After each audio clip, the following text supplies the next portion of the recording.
ఈ కార్యక్రమాన్ని సమర్పిస్తున్న వారు ఎండిహెచ్ గరం మసాలా. ఆరోగ్యం ఇంకా న్యూట్రిషన్ దొరికే బాడీ స్ట్రాంగ్ గా అవుతుంది. కొంచెం తింటే కడుపు నిండా డైజెషన్ బాగా అవుతుంది. ఎండిహెచ్ సోయా టీ, అసలైన protein. MDH. Welcome to Zee Telugu news. నా పేరు సందీప్. ఇక దేశీయ స్టాక్ మార్కెట్లు ఫ్లాట్గా ట్రేడ్ అవుతున్నాయి. ఐటీ, రియాలిటీ, ఆటో, ఫార్మా సెక్టర్లు లాభపడగా డిఫెన్స్, ఎఫ్ఎంసీజీ, ఎనర్జీ నష్టాల్లో ట్రేడ్ అవుతున్నాయి. బులియన్ మార్కెట్లు నష్టాల్లో కొనసాగుతున్నాయి. 24 క్యారెట్స్ గోల్డ్ 930 పెరిగి 1,42,129 రూపాయల వద్ద కొనసాగుతుండగా కేజీ సిల్వర్ 3,500 రూపాయల లాభపడి 2,17,500 రూపాయల వద్ద కొనసాగుతుంది. ఇదే అంశంపై మనతో చర్చించడానికి సిద్ధంగా ఉన్నారు ఫైనాన్షియల్ సర్టిఫైడ్ ప్లానర్ మాధవిరెడ్డి గారు. మాధవిరెడ్డి గారు నమస్కారం. నమస్తే అండి. మనం ఇప్పుడు వరల్డ్ మార్కెట్లు నష్టాల్లో ఉన్న దేశీయ స్టాక్ మార్కెట్లు మాత్రం ఫ్లాట్గా ట్రేడ్ అవుతున్నాయి. అంటే క్లోజింగ్ ఎలా ఉండే అవకాశం ఉందంటారు? సో ఈ రోజు అయితే ఎక్స్పెక్టెడ్ అండి, ఎందుకంటే ఫెడ్ ఇంట్రెస్ట్ రేట్స్ ఏం జరుగుతాయని అందరూ కూడా ఆసక్తిగా ఎదురు చూస్తున్నారు. సో మార్కెట్స్ అయితే చాలా వరకు మనకి రికవరీ అయితే అయ్యిందండి. సో 24,000 అయితే మనకి మంచి సపోర్ట్ అనేది కనిపించింది. సో 24,000 దగ్గర మార్కెట్స్ ఇక్కడ జస్ట్ డెసిషన్ కోసం వెయిట్ చేస్తున్నాయండి. దెర్ ఆర్ 2 కీ డెసిషన్స్ ఉన్నాయి. ఒకటి ఏంటంటే మనకి US fed rates interest rates పెంచుతుందా లేదు యథాతథంగా అలానే ఉంటాయా అనేది ఒకటి. అలానే బ్యాంక్ ఆఫ్ జపాన్ కూడా వాళ్ళ కీ పాలసీ రేటింగ్స్ గురించి కానీ కీ పాలసీ మీటింగ్స్ అనేవి జరుగుతూ ఉన్నాయి. సో ఈ జపాన్ బ్యాంక్ ఆఫ్ జపాన్ నుంచి వచ్చే పాలసీ డీటెయిల్స్ కానీ లేకపోతే యుఎస్ ఫెడ్ నుంచి వచ్చే పాలసీ డీటెయిల్స్ కోసం మార్కెట్స్ అయితే ఇగ్గరగా వెయిట్ చేస్తున్నాయండి. సో మార్కెట్స్ అయితే చాలా వరకు రికవర్ అయ్యాయి. ఒకవైపు మనకి క్రూడ్ ఆయిల్ కూడా 10% వరకు ఫాల్ అయిందండి. అంటే $97 పర్ బ్యారెల్ ఉండేది, ఇప్పుడు $87 పర్ బ్యారెల్ వరకు ఉంది. అలానే రూపీ కూడా కొంచెం మనకి పాజిటివ్ గానే మనకి కనిపించింది 95 దగ్గర. So markets are just waiting for this reason అండి. అలానే మనకి ఏవైతే ఈ Q1 రిజల్ట్స్, క్వార్టర్లీ రిజల్ట్స్ ఉన్నాయో కొంచెం మిక్స్డ్ గానే ఉన్నాయండి. కొన్ని మనకి అంటే బిఈఎల్, కోల్ ఇండియా ఇలాంటివి కొన్ని డిసప్పాయింట్ చేసిన, IDFC bank and AU small finance bank ఇలాంటివి మనకి చాలా పాజిటివ్ గా రావడంతో కొంచెం మిక్స్డ్ రిజల్ట్స్ అనేవి మనకి వస్తూ ఉన్నాయి. క్వార్టర్లీ అప్డేట్ అనేది వస్తూ ఉంది. ఎఫ్ఐఐస్ అయితే స్టిల్ సెల్లింగ్ లోనే ఉన్నారు. అలానే డిఐఐస్ అయితే కీప్ ఆన్ బయింగ్ మోడ్లోనే మనకంటే ఇది ఫైనల్గా ఏంటంటే ఎప్పుడైతే మార్కెట్స్ కొంచెం డౌన్ అవుతుందో స్ట్రాంగ్ బయింగ్ కానీ స్ట్రాంగ్ సపోర్ట్ కానీ మనకి ఆ లెవెల్లో 23,800 లెవెల్లో అయితే స్ట్రాంగ్ బయింగ్ మనకు మార్కెట్లో ఖచ్చితంగా ఇప్పటికీ చాలా సార్లు అండి 23,800 అవగానే ఇమీడియట్గా అక్కడ సపోర్ట్ తీసుకుంటూ మళ్ళీ 24,000 వరకు వెళ్తోంది. బట్ 24,300 అనేది ఒక రెసిస్టెన్స్ లెవెల్ లాగా కనిపిస్తుంది. ఆ 24,400 ఈ రేంజ్ అయితే బ్రేక్ చేయలేకపోతుంది. చాలా సార్లు మనకి మార్కెట్ 24,400, 24,500 ఈ రేంజ్ కు వెళ్ళి అక్కడ నుంచి మళ్ళీ వెనక్కి మనకి కనిపిస్తూ ఉన్నాయి. సో ఒకవైపు యుఎస్ ఇరాన్ అసలు ఎట్లా ఉంది అంటే అనలిస్టులు అందరూ చెప్తుంది ఏంటంటే అసలు యుఎస్ యుద్ధాన్ని స్టార్ట్ చేసింది కానీ ఇప్పుడు దాన్ని ఎలా ఎండ్ చేయాలో అర్థం కావట్లేదు. సో ప్రస్తుతానికైతే ఒక 12 days వరకు డే అండ్ నైట్ అంటే నైట్ టైం బాగా స్ట్రైక్స్ అన్ని చేసిన తర్వాత ఒకసారి పాజ్ అనేది తీసుకున్నారు. అసలు ఇక్కడ నుంచి యుఎస్ అసలు ఈ వార్ని ఎలా ఎండ్ చేయాలో వాళ్ళకి అర్థం కాక కొంచెం పాజ్ తీసుకున్నట్టుగా కనిపిస్తుందండి. సో అక్కడైతే ఒక రకమైన వీకనింగ్ అంటే ఇంకా ఎంత కాలం అంటే దీనికి ఏమి ఎండ్ లేకుండా ఉందండి. ఎందుకంటే ఇరాన్ కూడా ఎట్టి పరిస్థితుల్లో యుఎస్ చెప్పిన దేనికి కూడా ఒప్పుకోవడం లేదు. వాళ్ళు ఎన్ని స్ట్రైక్స్ చేస్తున్నా వీళ్ళు కూడా అంతే ఇదిగా స్ట్రైక్స్ సౌత్ మనకి ఆ పర్టికులర్ మిడిల్ ఈస్ట్ లోని వాళ్ళు కూడా అంతే విధంగా స్ట్రైక్స్ చేస్తూ అనవసరంగా మనకి ఈ ఇన్ఫ్లేషన్ పెరుగుతోంది, అలానే క్రూడ్ ఆయిల్ పెరుగుతోంది. సో ఇదైతే వాళ్ళైతే ఆపడం లేదు. ఈ ఆయిల్ కంపెనీస్ ఎక్కడెక్కడ ఉన్నాయి లేకపోతే ఆయిల్ రిజర్వాయర్స్ ఎక్కడెక్కడ ఉన్నాయి అక్కడ డిస్టర్బెన్స్ జరుగుతూ ఉంది. మళ్ళీ $100 టువర్డ్స్ క్రూడ్ ఆయిల్ వెళ్తుంది.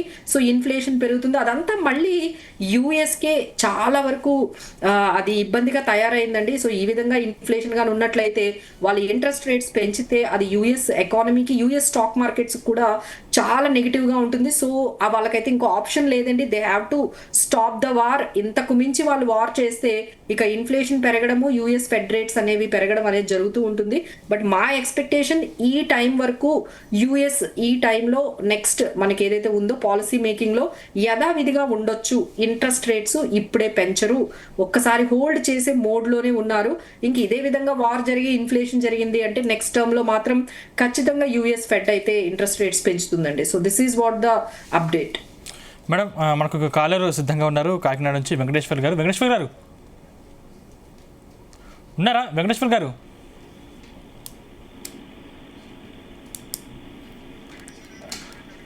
వెంకటేశ్వర్ గారు ఉన్నారా? వెంకటేశ్వర్ గారు అడగండి, మీ డౌట్ ఏంటో అడగండి.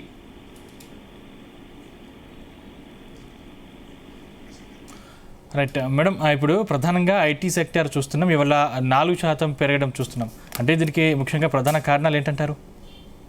సో ఒకవైపు ఏదైతే ఈ ఏఐ అంటే ఆర్టిఫిషియల్ ఇంటెలిజెన్స్ మీద మన ఇండియన్ ఐటీ కంపెనీస్ ఇన్వెస్ట్ చేయట్లేదు, వాళ్ళు క్యాపిటల్ని దాని మీద మనం ఎక్కువగా స్పెండ్ చేయట్లేదు అని చెప్పి మన ఐటీ కంపెనీస్ అన్నిటినీ కూడా దాదాపుగా 30% వరకు కంప్లీట్గా సెల్ ఆఫ్ అనేది జరుగుతూ ఉందండి.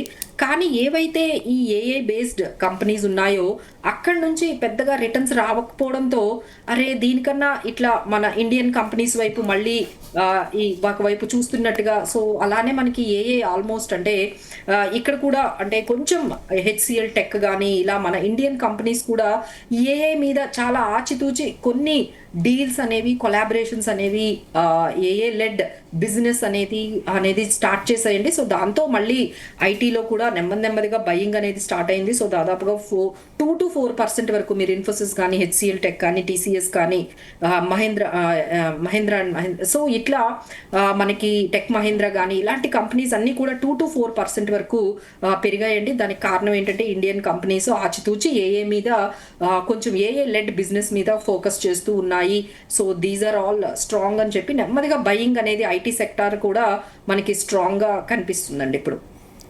మేడం హైదరాబాద్ నుంచి మనకు జీవ గారు ఫోన్ లైన్లో అందుబాటులో ఉన్నారు. జీవ గారు చెప్పండి, అడగండి, మీకు డౌట్స్ ఉన్నాయా అడగండి. వర్జిన్ మొబైల్ ఈ రేట్లో కొనుక్కోవచ్చా ఒక 1 year హోల్డింగ్ కి? మేడం ఆయన అడుగుతున్న క్వశ్చన్ ఏంటంటే స్పైస్ జెట్, ఓలా అంటే ఈ టైంలో వీటిని కొనొచ్చా అనేది జీవ గారు అడుగుతున్నటువంటి ప్రశ్న. సో స్పైస్ జెట్ అనేది ఇది క్రూడ్ ఆయిల్ తోని చాలా లింక్ అయి ఉందండి. సో ఎప్పుడైతే క్రూడ్ ఆయిల్ అనేది $100 పెరగగానే ఏవియేషన్ స్టాక్స్ అన్ని పడిపోతూ ఉన్నాయి. అలానే ఎప్పుడైతే మళ్ళీ $80కి అలా క్రూడ్ ఆయిల్ రాగానే మళ్ళీ ఏవియేషన్ స్టాక్ లో కొంచెం బయింగ్ కనిపిస్తుంది. చాలా వాల్టిలిటీ అయితే ఉందండి. సో ఎప్పటి వరకు ఈ విధంగా క్రూడ్ ఆయిల్ అనేది $100 వెళ్ళడం మళ్ళీ $80కి రావడము, సో ఇంతవరకు కూడా మనం ఏవియేషన్ మీద మనం ఎలాంటి స్టేక్ అనేది మనం తీసుకోలేము. బట్ ఈ సిచ్యువేషన్ ఇలానే కంటిన్యూ అయ్యి మళ్ళీ క్రూడ్ ఆయిల్ పెరిగే అవకాశాలు ఎప్పుడైనా ఉంటున్నాయండి. ఎందుకంటే యుద్ధంలో ఎటువైపు ఎలా జరుగుతుందో మనకు అర్థం కావట్లేదు. సో అంతవరకు కూడా ఈ క్రూడ్ ఆయిల్ బేస్డ్ కంపెనీస్లో అయితే వాల్టిలిటీ, ఐదర్ మీరు ఏవియేషన్ తీసుకోండి, పెయింట్ స్టాక్స్, టైర్ స్టాక్స్, అలానే మనకి ఆయిల్ మార్కెటింగ్ కంపెనీస్ చాలా వాలటైల్గా ఉన్నాయి.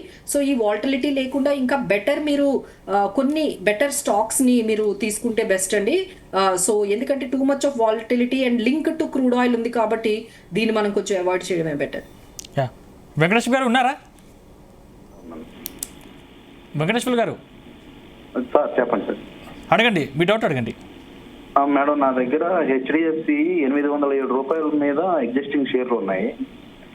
ఇప్పుడున్న రేటుకి ఒక 50,000 ఇన్వెస్ట్ చేసి యాడ్ చేసుకుందాం అనుకుంటున్నాను, చేసుకోవచ్చా? డెఫినెట్లీ అండి. ఎందుకంటే ఇప్పుడు హెచ్డిఎఫ్సి మీద ఏవైతే వాళ్ళ ఇంటర్నల్ గా కొన్ని ఇష్యూస్ వచ్చాయో లేకపోతే అలిగేషన్స్ వచ్చాయో అవన్నీ కూడా చాలా క్లియర్ చేసేస్తున్నాము, అంత అలిగేషన్స్ అనేవి లేవు అనేది వస్తుందండి.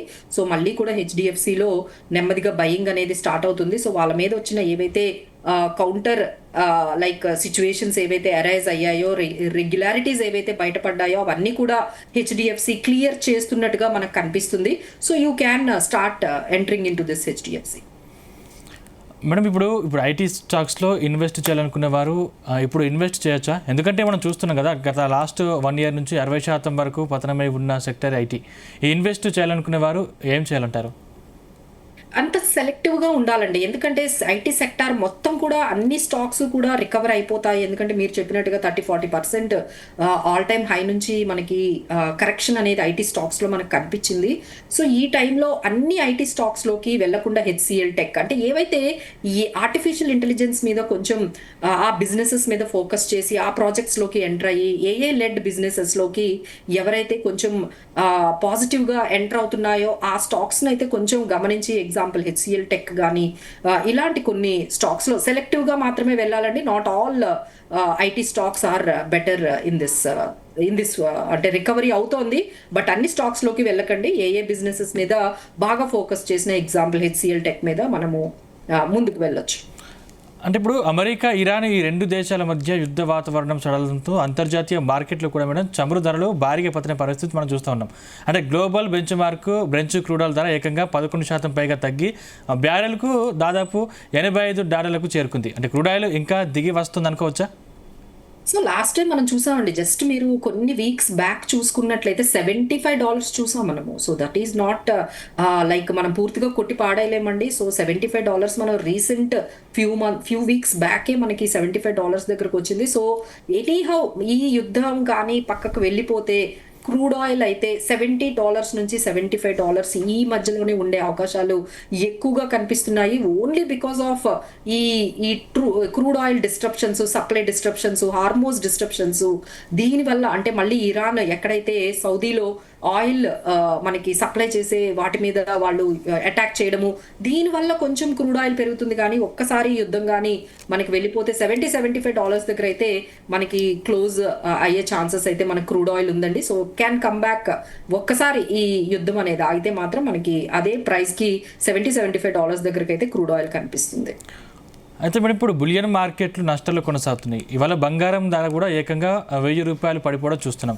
ఇంకా బంగారం దిగి వస్తుంది అనుకోవాలా? సో ఇక్కడ మనకి ఫెడ్ రేట్ అనే దాని మీద చాలా ఉత్కంఠ నడుస్తూ ఉందండి. సో ఫెడ్ రేట్లో మ్యాక్సిమం సిచ్యువేషన్ ఎట్లా ఉందంటే యథాతథంగా ఉండొచ్చు. అంటే ఫెడ్ రేట్ కానీ పెంచారు అంటే గోల్డ్ పడిపోతుంది. So there is a chance అండి ఫెడ్ రేట్స్ అనేవి పెంచకూడదు అంటే అనేదే యుఎస్ ఫెడ్ రేట్ అనేది ట్రై చేస్తూ ఉన్నారు. సో ఇంట్రెస్ట్ రేట్స్ పెరిగితే వాళ్ళ ఎకానమీలో ఇంకా కొంచెం ప్రాబ్లమ్స్ క్రియేట్ అవుతాయి కాబట్టి వాళ్ళకి ఇంకా కాస్ట్లీ అయిపోతుంది. ఇప్పటికే వాళ్ళకి లోన్స్ అన్నీ కూడా చాలా హోమ్ లోన్స్ కానీ బిజినెస్ లోన్స్ కానీ అన్నీ కూడా డెట్ అంతా కూడా కాస్ట్లీ అయిపోయింది. ఇంకా వాళ్ళు ఎఫోర్డ్ చేయలేరు ఇక్కడ నుంచి ఇంట్రెస్ట్ రేట్స్ పెరిగితే అనే వాళ్ళ ఉద్దేశం ఉందండి. సో దాదాపుగా ఈ టర్మ్లో మాత్రము యుఎస్ ఫెడ్ రేట్ అనేది పెంచకపోవచ్చు. బట్ వాళ్ళు ఇచ్చే కమెంటరీ మీద గోల్డ్ ప్రైజెస్ అనేవి డిపెండ్ అయి ఉన్నాయండి. వాళ్ళు కమెంటరీ ఇన్ఫ్లేషన్ పెరిగింది, సో మేము నెక్స్ట్ టర్మ్లో అంటే నెక్స్ట్ క్వార్టర్లో కానీ నెక్స్ట్ క్వార్టర్లో కానీ మేము ఫెడ్ రేట్స్ పెంచే అవకాశాలు ఉన్నాయి అని కానీ వాళ్ళ కమెంటరీ కానీ ఇచ్చినట్లయితే గోల్డ్ ఇంకొంచెం మనకి కిందకు పడిపోయే అవకాశాలు అయితే కనిపిస్తున్నాయి. అందుకనే ఇప్పటి నుంచే అంటే అలాంటి కమెంటరీ వస్తుంది అంటే ఫ్యూచర్లో, ఇప్పుడు కాకపోయినా ఫ్యూచర్లో అయినా ఫెడ్ ఇంట్రెస్ట్ రేట్స్ పెంచొచ్చు అనేది సంకేతం వచ్చిందంటే గోల్డ్కి అయితే అది చాలా నెగిటివ్ అండి. ఎందుకంటే ఈ ఇంట్రెస్ట్ రేట్స్ పెరిగాయి అంటే బాండ్ డీల్స్ ఇంకా పెరుగుతాయి. సో అందరూ కూడా ఇక యూఎస్ ట్రెజరీ బాండ్ డీల్స్లోని లేకపోతే అక్కడే ఇన్వెస్ట్ చేసుకుంటారు, కానీ గోల్డ్లో అయితే పెద్దగా ఇన్వెస్ట్మెంట్ అనేది తగ్గిపోతుంది. సో అందుకనే మనకి గోల్డ్లో ఈ రకమైన నెగిటివిటీ అనేది, ఈ రకమైన ఫాల్ అనేది కనిపిస్తుంది. But we don't expect too much fall అయితే మీరు ఎక్స్పెక్ట్ చేయొద్దు. టు సమ్ ఎక్స్టెంట్ వరకు మాత్రమే మనకి అంటే 1,40,000 1,45,000 ఈ మధ్యలో మనకి వాల్టిలిటీ అనేది గోల్డ్ అనేది కనిపిస్తుంది. మేడం మరొక కాలర్ హైదరాబాద్ నుంచి సుబ్బారావు గారు ఉన్నారు. సుబ్బారావు గారు ఉన్నారా? మనం ఇప్పుడు స్మాల్ లేకపోతే మిడ్ క్యాప్ సెక్టర్లు 3 నెలల నుంచి కూడా భారీ లాభాల్లో కొనసాగుతున్నాయి. అంటే Q1 ఫలితాలు వస్తున్నాయి అనుకోవచ్చా? ఇది ముందు నుంచి ఉందండి. అంటే క్వార్టర్లీ రిజల్ట్స్ స్టార్ట్ అవ్వక ముందు నుంచే మేము కూడా అన్ని గమనించామండి. సో ఒకవైపు మనకి లార్జ్ క్యాప్ స్టాక్స్ కానీ లార్జ్ క్యాప్ స్కీమ్స్ కానీ పెరగట్లేదు, కానీ విపరీతంగా మనకి mid cap stocks, small cap index మీరు చూసుకోండి, అవి మనకి ఇండెక్స్ కన్నా అంటే ఈ నిఫ్టీ 50 కన్నా మనకి మిడ్ క్యాప్ ఇండెక్స్ కానీ స్మాల్ క్యాప్ ఇండెక్స్ కానీ మంచి రికవరీ అనేది ఎప్పటి నుంచో మనకు కనిపించిందండి. సో ఓవరాల్గా మనకి ఫాల్ అనేది ఈ లార్జ్ క్యాప్ స్టాక్స్ స్టాక్స్ లో కనిపిస్తుంది, నిఫ్టీ 50లో కనిపిస్తుంది కానీ బట్ మనం చూసుకున్నట్లయితే స్మాల్ క్యాప్ స్కీమ్స్ కానీ మిడ్ క్యాప్ స్కీమ్స్ కానీ సో ఇండెక్స్లు కానీ చాలా వరకు అవుట్ పెర్ఫార్మ్ చేసేసాయండి. అంటే నిఫ్టీ 50ని లార్జ్ క్యాప్స్ ని ఈ మిడ్ క్యాప్ స్మాల్ క్యాప్స్ అనేవి ఈసారి బాగా అవుట్ పెర్ఫార్మ్ చేసేసాయి. అవి ఆల్రెడీ హయ్యర్ బయింగ్ సైడ్ లోకి వెళ్ళిపోయింది. ఈ రోజు కూడా మీరు గమనించుకున్నట్లయితే మిడ్ క్యాప్స్ స్మాల్ క్యాప్ ఇండెక్స్లే ఎక్కువగా పెరిగాయి. ఈవెన్ దో నిఫ్టీ అనేది మనకి ఫ్లాట్ గా కనిపించినా ఈ ఇండెక్సెస్ మాత్రము 1% వరకు మనకి బయింగ్ అనేది బాగా కనిపిస్తుంది. It is not because of Q1 results వల్ల కాదండి, ఎందుకంటే ఇక్కడ బయింగ్ అనేది మనకి మిడ్ క్యాప్ స్మాల్ క్యాప్స్ లోనే ఎక్కువగా ఇంట్రెస్ట్ ఇన్వెస్టర్స్ చూపిస్తున్నారు. ఐదర్ త్రూ మ్యూచువల్ ఫండ్స్ ద్వారా కానీ, అంటే మ్యూచువల్ ఫండ్స్ లో పెట్టిన ఇన్వెస్టర్స్ అందరూ మిడ్ క్యాప్ స్మాల్ క్యాప్స్ లోనే పెడుతూ ఉన్నారు. సో ఆ మనీ అంతా కూడా ఆ మనీ ఫ్లో అంతా కూడా మిడ్ క్యాప్ స్మాల్ క్యాప్స్ లోకి వెళ్ళడంతో మనకి ఓవరాల్ గా ఈ మిడ్ క్యాప్ స్మాల్ క్యాప్స్ పెరుగుతూ ఉన్నాయి compare to large caps. Madam మరొక కాలర్ అంటే తెనాలి నుంచి ప్రజ్ఞ గారు ఉన్నారు. ప్రజ్ఞ గారు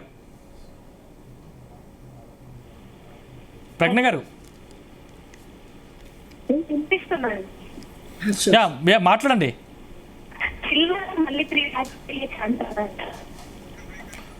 ప్రజ్ఞ గారు మీ సిగ్నల్ బ్రేక్ అవుతుందండి. మళ్ళీ 3 lakhs కెళ్ళి ఛాన్సెస్ ఏమైనా ఉన్నాయంటారా? మేడం ఇప్పుడు ప్రజ్ఞ గారు అడుగుతున్న ప్రశ్న, సిల్వర్ 3 lakhs పెరిగే అవకాశం ఉందా అని అడుగుతున్నారు. 3 lakhs వరకు అయితే ఇప్పుడైతే చెప్పలేం మేడం, ఎందుకంటే థింగ్స్ అంటే కమోడిటీస్ ఎస్పెషల్లీ మీరు గోల్డ్ తీసుకోండి, సిల్వర్ తీసుకోండి, అవన్నీ కూడా మనకి ఫాల్ అయ్యే సిచ్యువేషన్స్ లోనే ఉన్నాయి. ఇమీడియట్ గా అయితే మీకు షార్ట్ టర్మ్ లో అయితే definitely that is can be ruled out. But ఏంటంటే నెమ్మదిగా ఫ్యూచర్ లో డెఫినెట్ గా పెరిగే అవకాశం ఉంది. మీరు కానీ ఒక 3 years ఒక 2 years అనే ఒక టైం హారిజన్ పెట్టుకుంటే మాత్రం అది వెళ్ళే అవకాశం ఉందండి. బట్ ఇమీడియట్ గా షార్ట్ టర్మ్ లో మాత్రము మనకి అంత, ఎందుకంటే madam why we are telling that ఏదైతే మనీ ఉందో అదంతా కూడా ఇప్పుడు ఈక్విటీ మార్కెట్స్ లోకి వెళ్తుంది. బాండ్ డీల్స్ చాలా బాగున్నాయి, 8-9% బాండ్ డీల్స్ వస్తున్నాయి. సో అందరూ కూడా ఎవరైతే ఈ గోల్డ్ లో ఎంతవరకు ఇన్వెస్ట్ చేసుకున్నారో ఆ మనీ అంతా ఇప్పుడు ఈక్విటీ మార్కెట్స్ వైపు కానీ లేకపోతే ఈ బాండ్స్ వైపు వెళ్ళిపోతున్నాయి. కాబట్టి మనకి ఈ గోల్డ్ అండ్ సిల్వర్ లోని అంత ఎక్కువగా బయింగ్ అనేది మనకి కనిపించట్లేదు. సో ప్రాఫిట్ బుకింగ్ కూడా ఇమీడియట్ గా కనిపిస్తుంది అండ్ ఫ్రెష్ బయింగ్ కూడా చాలా లిమిటెడ్ గా, అంటే గోల్డ్ ఈటీఎఫ్స్ కూడా మేము చూసాము. గోల్డ్ ఈటీఎఫ్స్, సిల్వర్ ఈటీఎఫ్స్ లో కూడా పెట్టడం ఆ ఇన్వెస్ట్మెంట్ అనేది కొంచెం తగ్గిపోయింది. Every one is looking out some other options. అందుకనే మేము చాలా పాజిటివ్ గా అయితే గోల్డ్ గురించి సిల్వర్ గురించి చెప్పలేకపోతున్నాం. బట్ గ్రాడ్యువల్ గా అయితే ఖచ్చితంగా పెరుగుతుందండి, బట్ నాట్ ఇమ్మీడియట్లీ. సుబ్బారావు గారు ఉన్నారా? అడగండి, మీ డౌట్ అడగండి. హలో, అడగండి సుబ్బారావు గారు, మీ డౌట్ అడగండి. IRFT Virgin Mobile. హలో, అడగండి. IRFT Virgin Mobile, IRFC, Bajaj housing finance. Okay fine అండి. సో ఇక్కడ మనం ఎక్కువగా సెక్టార్ వైజ్ పికప్ అనేది చూసుకోవాలి. ఆ సెక్టార్ లో ఆ కంపెనీ ఓవర్ వాల్యూడ్ ఉందా లేకపోతే మనకి మంచి వాల్యుయేషన్స్ లో ఉన్నాయా, రెండు పాయింట్స్ మనం చూసుకోవాలండి. ఒకటి బజాజ్ ఫైనాన్స్ అయితే సెక్టార్ వైజ్ అయితే వెరీ గుడ్ అండి, ఎందుకంటే క్రెడిట్ గ్రోత్ అనేది చాలా పెరుగుతోంది. సో క్రెడిట్ గ్రోత్ పెరుగుతుంది కాబట్టి ఫైనాన్స్ కంపెనీస్ అన్ని కూడా మంచి బిజినెస్లు అనేవి చేస్తూ ఉన్నాయి. సో బజాజ్ ఫైనాన్స్ అయితే మనకి గ్రాడ్యువల్ గా అయితే బయింగ్ అనేది మీరు స్టార్ట్ చేసుకోవచ్చు. శ్రీరామ్ ఫైనాన్స్ కూడా మంచి రిజల్ట్స్ వచ్చిందండి. సో దానివల్ల మనము ఈ ఫైనాన్స్ కంపెనీస్ అన్ని కూడా క్రెడిట్ గ్రోత్ అనేది పెరగడంతో మనకి పాజిటివ్ గానే తీసుకోవచ్చు. So they can go for Bajaj finance. Madam ఏంటి ఇప్పటికే కూడా Q1 ఫలితాలు చాలా కంపెనీలు విడుదల చేశాయి, ఇంకా కొన్ని కంపెనీలు విడుదల చేసే అవకాశం కూడా ఉంది. అంటే ఇప్పటికీ ఎలాంటి సెక్టర్లపై ఫోకస్ చేయవచ్చు అంటారు? ఎస్ అండి. సో ఈ రోజు కూడా అంటే ఈ రోజు అయితే L&T, Hindustan Unilever, Ambuja cement, Tatva capital, Cholamandalam ఇలాంటి పెద్ద కంపెనీలు, DCM, City Union Bank, equity small finance bank ఇలాంటివన్నీ మనకు సో బెటర్ ఎస్టిమేట్స్ ఉన్నవి ఒక్కసారి నేను చెప్తానండి, so that you can understand. Like Tata power, RR cable, Coforge, Balaji amines, JK paper, northern capital, Supreme petroleum, Hudco, CCL products ఇలాంటివి కొన్ని చాలా సెలెక్టివ్ గా మంచి అబోవ్ ఎస్టిమేట్స్, అంటే మార్కెట్ కి ఎస్టిమేట్స్ కి మించి వచ్చాయండి. అలానే BEL, కెనరా బ్యాంక్ తర్వాత happiest mind, home first finance అనేవి కొంచెం యావరేజ్ రిజల్ట్స్ ఇచ్చాయి. బట్ బిలో ఎస్టిమేట్స్ అయితే కోల్ ఇండియా అయితే చాలా డిసప్పాయింట్ చేసింది. Tata chemicals, Indus towers, cement, Sagar cement ఇలాంటి కొన్ని కంపెనీస్ మనకి డిసప్పాయింట్ చేసాయి. సో ఓవరాల్గా అప్పట్లో ఒకటి ఉండేదండి, అంటే మేమే చెప్పేవాళ్ళము సెక్టార్ స్పెసిఫిక్గా ఉండండి అనేది. బట్ మేము దాన్ని కూడా అప్గ్రేడ్ చేస్తూ ఓన్లీ సెక్టార్ స్పెసిఫిక్గా సరిపోవట్లేదు, స్టాక్ స్పెసిఫిక్గా. అంటే ఇప్పుడు ఐటీ సెక్టార్ అనుకుంటే ఐటీ సెక్టార్లో 1-2 స్టాక్స్ మాత్రమే మనకి పెర్ఫార్మెన్స్ చేయొచ్చు. ఇప్పుడు నేను బ్యాంకింగ్ అండ్ ఫైనాన్స్ అని చెప్పాను అనుకోండి, శ్రీరామ్ ఫైనాన్స్ బాగుంది, ఏయూ స్మాల్ ఫైనాన్స్ బ్యాంక్ బాగుంది, తర్వాత మనకి ఐసిఐసిఐ బ్యాంక్ బాగుంది, ఎస్బీఐ, ఇలా చాలా సెలెక్టివ్గా మనం మళ్ళీ ఆ సెక్టార్లో ప్రతిదీ పెరుగుతుందని కాదండి, ఆ సెక్టార్లో మళ్ళీ క్వార్టర్లీ రిజల్ట్స్ వాటి పెర్ఫార్మెన్స్ చూసి మేము కొన్ని ఈ రీసెంట్గా వచ్చిన వాటిల్లో ఇప్పుడు IDFC first bank has given very good results. ఇలా మనము స్టాక్ స్పెసిఫిక్గా మనం ఫైనాన్స్ని తీసుకోవచ్చు, ఐటీలో కొంచెం సెలెక్టివ్గా మనం తీసుకోవచ్చు. అలానే ఇప్పుడు క్రూడ్ ఆయిల్ తగ్గిందనుకోండి, మనకి oil marketing companies HPCL, BPCL, aviation stocks, అలానే మనకి we have tyre company stocks కానీ ఇలాంటివన్నీ కూడా క్రూడ్ ఆయిల్ ఎప్పుడైతే తగ్గిందో ఈ పెయింట్ కంపెనీస్ ఇవన్నీ కూడా మళ్ళీ కొంచెం పాజిటివ్లోకి వెళ్ళే అవకాశం ఉంటుందండి. సో దేర్ ఆర్ 2 థింగ్స్ అండి, సెక్టార్ స్పెసిఫిక్గా కాకుండా స్టాక్ స్పెసిఫిక్గా ఉంటూ ఇప్పుడు మనం ఏమైతే చెప్పామో ఆ విధంగా Q1 రిజల్ట్స్ని కూడా వాటి అంటే ఇప్పుడు ఎంతో మంచి కంపెనీస్ అనుకుంటా coal India, but it has disappointed. ఈరోజు చాలా వరకు కోల్ ఇండియా చాలా వరకు తగ్గింది. అలానే బిఈఎల్ కూడా we have given very best in defence, but వాటి రిజల్ట్స్ అనేవి డిసప్పాయింట్ చేశాయి. So don't go with sector specific and stock specific, only performance matter అండి. సో ఏవైతే గుడ్ పెర్ఫార్మెన్స్ ఇచ్చాయి, మంచి మార్జిన్స్ ఇచ్చాయి, మంచి క్వార్టర్లీ రిజల్ట్స్ వచ్చాయి అంటే మాత్రం you can pick up that stock. Be very very stock specific. Madam మరొక కాలర్ సిద్ధంగా ఉన్నారు, జగిత్యాల నుండి ఆనంద్ కుమార్ గారు. ఆనంద్ కుమార్ గారు హలో చెప్పండి, మీ డౌట్ అడగండి. Madam, good afternoon madam. Good afternoon madam, ఈ డిఫరెన్సెస్ ఏంటి మేడం ఎస్ఐపికును తర్వాత ఇన్వెస్ట్మెంట్? అంటే ఫస్ట్ టైం ఇంతవరకు చేయలేదు ఇన్వెస్ట్మెంట్. ఏదండి ఎస్ఐపి అండ్ మన ఇన్వెస్ట్మెంట్ ఏదైతే సేవింగ్స్ ఇన్వెస్ట్మెంట్ ఒకవేళ చేయాలనుకుంటే ఏ ప్లాన్ అయితే బెస్ట్ ఉంటుంది దీంట్లో? ఓకే. సో ఎవరైతే లాంగ్ టర్మ్ అంటే ఒక 5 years వరకు మీకు టైం ఉందో వాళ్ళైతే ఖచ్చితంగా ఎస్ఐపిస్ అనేవి, మ్యూచువల్ ఫండ్స్ అనేవి ఖచ్చితంగా పర్సంటేజ్ అనేది ఒక 70% అయినా 60% అయినా వాళ్ళ అమౌంట్లో వాళ్ళు ఇన్వెస్ట్ ఖచ్చితంగా చేసుకోవాలండి. ఎందుకంటే ఇన్ఫ్లేషన్ బీట్ చేసేవి ఏమి ఉన్నాయండి, ఇప్పుడు మీరు చూస్తున్నారు కదా, ఇన్ఫ్లేషన్ అనేది 10%, 9%, హోల్సేల్ ప్రైస్ ఇండెక్స్ అయితే మనకి 10% ఉంది. సో 10%కి మించి రిటర్న్స్ ఎక్కడ వస్తాయండి? సో 10%కి మించి మీకు తక్కువ వచ్చాయి. ఇప్పుడు మీరు అన్నట్టుగా ఈ సేవింగ్స్ అంటే 8%, 7% అంటే ఈ మనం ఏమైనా చెప్పొచ్చు నేషనల్ సేవింగ్ సర్టిఫికేట్, ఈ పోస్ట్ ఆఫీసులు, ఈ బ్యాంక్ ఎఫ్డీలు, ఈ స్కీమ్స్ ఇవన్నీ కూడా ఇన్ఫ్లేషన్ ని బీట్ చేయలేవు. అంటే మీరు చేస్తున్నారు కానీ వెల్త్ ని క్రియేట్ చేయట్లేదు. సో వెల్త్ ని క్రియేట్ చేయాలి అంటే మనం రిస్క్ ని మేనేజ్ చేసుకుంటూ ఈ 12%ని మనం ఎలా అయినా గెయిన్ చేసుకోవాలండి. సో 12% కావాలి అంటే రిస్క్ డెఫినెట్గా ఉంటుంది, బట్ ఏంటంటే రిస్క్ని మేనేజ్ చేసుకుంటూ, మానిటర్ చేసుకుంటూ, రివ్యూ చేసుకుంటూ ఈ ఎస్ఐపిస్ ద్వారా బెస్ట్. మేము ఎస్ఐపిస్ ఎందుకు అంటామంటే ఒకేసారి పెట్టట్లేదు కదండి. So we are giving the money every month, ఒక్కొక్క టైంలో మనము గ్రాడ్యువల్గా ఇస్తున్నాము. సో మార్కెట్ బాగా పడింది అనుకోండి, నంబర్ ఆఫ్ యూనిట్స్ అనేవి మీకు ఎక్కువగా వస్తాయి. సో రికవరీ ఈ ఇయర్ అంతా కూడా రికవర్ అవ్వలేదు, నెక్స్ట్ 2 years మంచి బంపర్ రిజల్ట్స్ కానీ లేకపోతే మార్కెట్లో సిచ్యువేషన్ అంతా బాగుందంటే మీరు ఏవైతే అక్యుములేట్ చేసుకున్నారో ఒక్కసారిగా మంచి రిటర్న్స్ వస్తాయండి. బట్ ఎస్ఐపిలో ఉండాలి అంటే అంత ఈజీ కాదండి. సో ఇన్వెస్టర్ ఎలా ఉన్నారు అంటే ఇప్పుడు ఎస్ఐపి వింటున్నారు, ఒక 5 స్కీముల్లో పెడుతున్నారు, ఒక 20,000 పెడుతున్నారు, బట్ ఒక 6 months 1 year అవగానే మార్కెట్ నుంచి వెళ్ళిపోతున్నారు. ఎందుకంటే 1 year అయింది ఏమీ రిటర్న్స్ రాలేదని చెప్పి వెళ్ళిపోతున్నారండి. సో ఎస్ఐపిస్ అయితే ఈలాగా వర్క్ అవ్వవు. మీరు 5 years మీరు పేషెన్స్గా ఉండాలి, నమ్మకంతో ఉండాలి, మంచి స్కీమ్స్ పెట్టుకోవాలి. అలానే ఎస్ఐపి ఒక్కసారి చేశారంటే అదే స్కీమ్ అనేది కాదండి. మేము కూడా మా క్లయింట్స్కి మేము మానిటర్ చేస్తూ ఉంటాము. అవసరమైతే స్కీమ్స్ కూడా మార్చుకుంటూ, మానిటరింగ్ చేసుకుంటూ, రివ్యూ చేసుకుంటూ ఉండాలండి. అప్పుడు మాత్రమే ఎస్ఐపిస్ అనేవి మనకి రిజల్ట్స్ అనేవి ఇస్తాయి. సో ఎవరైతే ఎస్ఐపిస్లో పెట్టుకుంటూ ఉన్నారో ఇలా బై చేసేస్తే అవే పెరిగిపోతాయి అనుకోకండి. మానిటరింగ్ రివ్యూ అవసరము. ఎప్పుడెప్పుడు అవసరమైనప్పుడు అంతా కూడా ఆ స్కీమ్స్, ఎందుకంటే ఫండ్ మేనేజర్స్ మారచ్చు, ఆబ్జెక్టివ్స్ వాళ్ళు తీసుకున్న ఫండ్ మేనేజర్ డెసిషన్స్ బాగుండకపోవచ్చు. So immediately we need to shift అండి. సో దానికోసం మీరు ఓన్గా చేయకండి, we are there to help you. ఏం పెద్ద మనకి 1%, 0.5% డిఫరెన్స్ ఉంటుందండి మీరు ఓన్గా చేసుకుంటే ఆ 0.5%. బట్ మీరు అసలు ఎస్ఐపినే కంటిన్యూ చేయలేకపోతున్నారు. అదే మేము ఉన్నామంటే we can manage to hold you to continue to stay invested for longer period. Madam, చివరిగా అంటే కొత్తగా స్టాక్ మార్కెట్లోకి వచ్చే వారికి మీరు ఇచ్చే సలహా ఏంటి? అంటే స్టాక్ మార్కెట్ రావాలంటే 2 ఉన్నాయండి. ఒకటేంటి అంటే మీరు మ్యూచువల్ ఫండ్స్ ద్వారా ఈక్విటీ మార్కెట్స్లోకి ఎంట్రీ తీసుకోవచ్చు. సో ఒక మిడ్ క్యాప్ కంపెనీ, ఒక మిడ్ క్యాప్ స్కీమ్ తీసుకున్నారంటే దాదాపుగా 30 కంపెనీల్లో మనం ఎంట్రీ తీసుకుంటున్నాం. అది మీరేం చేయాల్సిన అవసరం లేదు. మనకి ఫండ్ మేనేజర్ ఉండి ఆయనే మేనేజ్ చేసుకుంటారు. మీరు జస్ట్ స్కీమ్ని సెలెక్ట్ చేసుకుంటే మీ మనీ అంతా కూడా ఫండ్ మేనేజరే చూసుకుంటారు. లేదు మేము డైరెక్ట్గా వెళ్ళి మేమే స్టాక్స్ కొనుక్కుంటాము అంటే అది డీమ్యాట్ అకౌంట్, అది కూడా ఈక్విటీ మార్కెట్ లానే మనము స్టాక్స్ని అనేది బై చేసుకోవచ్చు. బట్ అక్కడ ఫండ్ మేనేజర్ ఉంటారు కదండి, మీరే మేనేజ్ చేసుకోవాలి. స్టాక్స్ మీరు ఒక 10 తీసుకోగలుగుతారు, ఆ 10లో ఏం ఉంచాలి, ఏం తీసేయాలి, ఎప్పుడు ఎగ్జిట్ అవ్వాలి, ఎప్పుడు ఎంట్రీ తీసుకోవాలి, ఇంత డెసిషన్ మేకింగ్ అనేది మీకున్న బిజీ స్కెడ్యూల్లో నాలెడ్జ్ కానీ లేకపోతే టైం కన్స్ట్రెంట్స్ వల్ల అది చాలా ఇబ్బంది అయిపోతుందండి. సో ఎవరైతే కొత్తగా ఇన్వెస్టర్స్ వచ్చారో అంత టైం లేదు, అంత నాలెడ్జ్ లేదు, అంత ఎక్స్పీరియన్స్ లేదు అనుకున్న వాళ్ళందరూ కూడా మ్యూచువల్ ఫండ్స్ వైపే వెళ్ళిపోవడం మంచిదండి.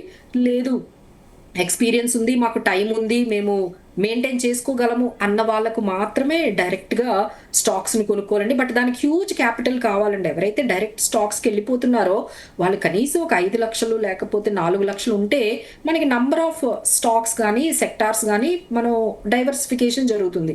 మీకు 10,000 ఉన్నాయి, 20,000 ఉన్నాయి అంటే మేమైతే ఖచ్చితంగా డైరెక్ట్ స్టాక్స్లోకి వెళ్ళొద్దనే చెప్తాము. ఇక్కడ 10,000 పెట్టుకున్న మీ స్కీము 30 స్టాక్స్లోకి మీ అమౌంట్ 10,000 అమౌంట్ అనేది ఇన్వెస్ట్ అయిపోతుంది, డైవర్సిఫికేషన్ జరుగుతుంది. సో ఎవరికైతే 5 లక్షల నుంచి అబోవ్ ఇన్వెస్ట్మెంట్ పెట్టుకునే అవకాశం ఉందో వాళ్ళైతే కొంచెం ఈ డైరెక్ట్ వైపు వెళ్ళాలి. కానీ బట్ బిలో దట్ అమౌంట్ ఏదైనా సరే మనకి మ్యూచువల్ ఫండ్స్ బెటర్ అండి. ఇంకో సోఫార్ ఏంటంటే మీకు ఆ నాలెడ్జ్, ఆ ఎక్స్పీరియన్స్, ఆ టైం ఉందంటేనే పెట్టుకోండి. అదర్వైజ్ ఎన్ని లక్షలైనా మనకి మీకు టైం లేదు, నాలెడ్జ్ లేదు అంటే better to go with financial planners. మేము ఉన్నాము, అలానే మ్యూచువల్ ఫండ్స్ ద్వారా కూడా వెళ్ళిపోవడమే మంచిది. థ్యాంక్ యూ మాధవిరెడ్డి గారు. విలువైన సలహాలు, సూచనలు మా ప్రేక్షకులకు అందించినందుకు ధన్యవాదాలు. చూస్తూనే ఉండండి జీ తెలుగు న్యూస్, నిజం నిక్కచ్చిగా.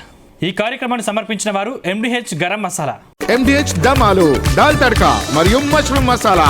MDH తో భోజనం ఎల్లప్పుడూ రుచికరం. MDH సదా మీకు కొత్త రుచినివ్వడానికి తయారుగా ఉంటుంది.